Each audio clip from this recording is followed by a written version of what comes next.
Good morning, children. This is Pastor Ted.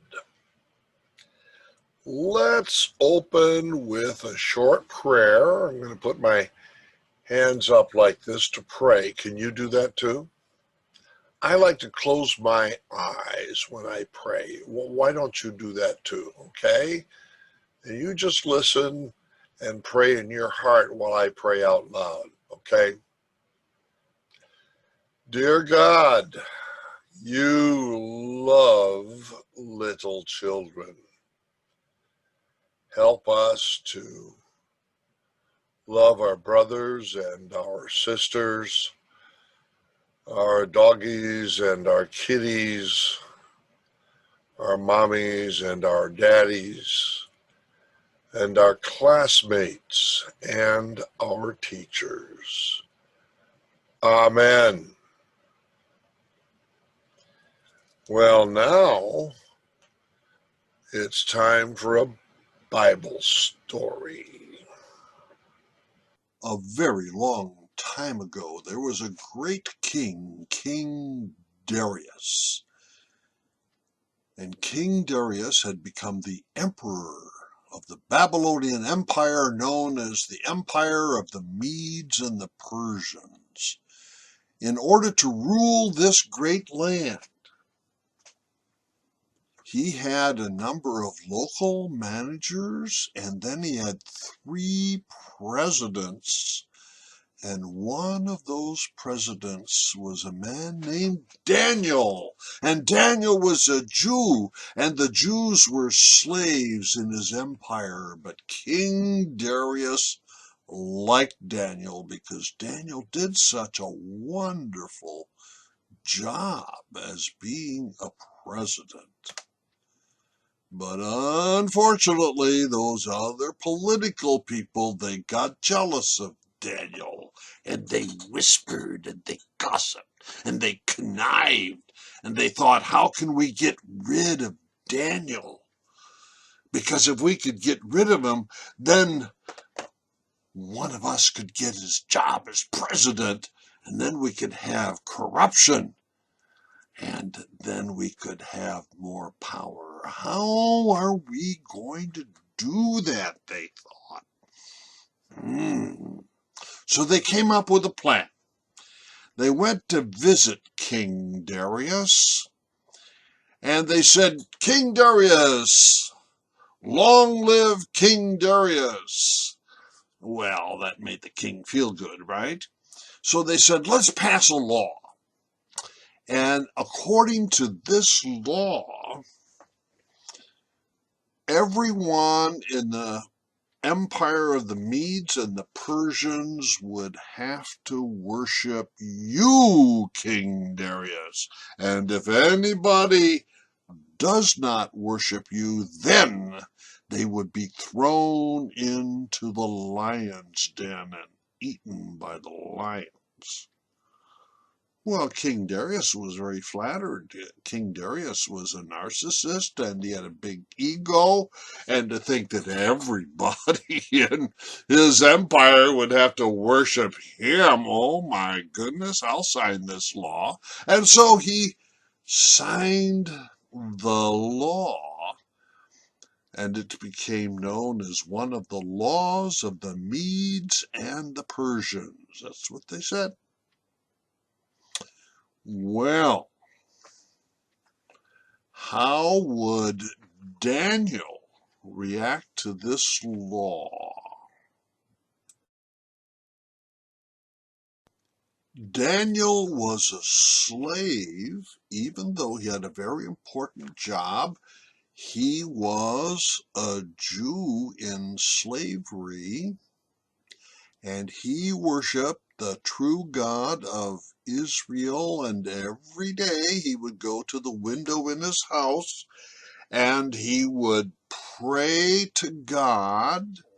He had strong faith and he had good prayer, and so he asked himself, should I change my habits in order to obey this law of the Medes and the Persians, or should I risk getting arrested and pray to the true God? Well, he struggled with his conscience and he decided, I will pray to the true God, and I don't know what's going to happen to me, but I will pray to the true God. As you can imagine, the conspirators were watching David's window, and when they saw David praying to the true God of Israel, they said to each other, now we've got him. So they went to King Darius and filed a complaint. Daniel has broken the law. He's not worshiping you. He's worshiping the true God. So by the law of the Medes and the Persians, we have to arrest Daniel and throw Daniel into the lion's den. Was King Darius happy? No, because he liked Daniel, respected Daniel. But because it was the law of the Medes and the Persians, he had to have Daniel arrested.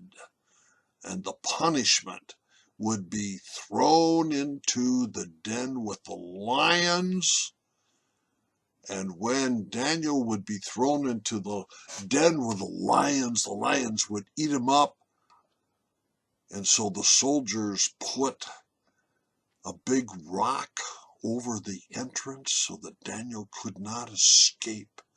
And he had to spend the whole night with the vicious lions. And King Darius put his seal on the rock.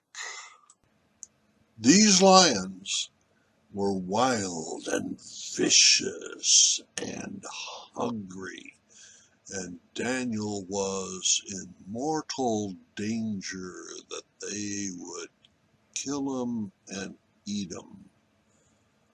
But they didn't.